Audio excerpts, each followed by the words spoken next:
How to pay your Bank of America credit card bill. In today's video, I'm going to show you how to easily pay your Bank of America credit card bill through the mobile app. So first, open the Bank of America mobile app on your device. Log in using your user ID and password to access your account. Once you are logged in, on the home page, tap on the Bill Pay tab located at the bottom of the screen. If this is your first time paying through the app, you will need to enroll.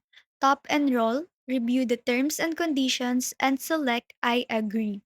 Next, you will be directed to the Add Account page.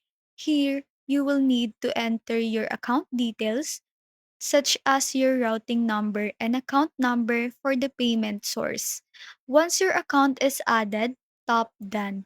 Now, select the amount you wish to pay and the payment frequency that works best for you.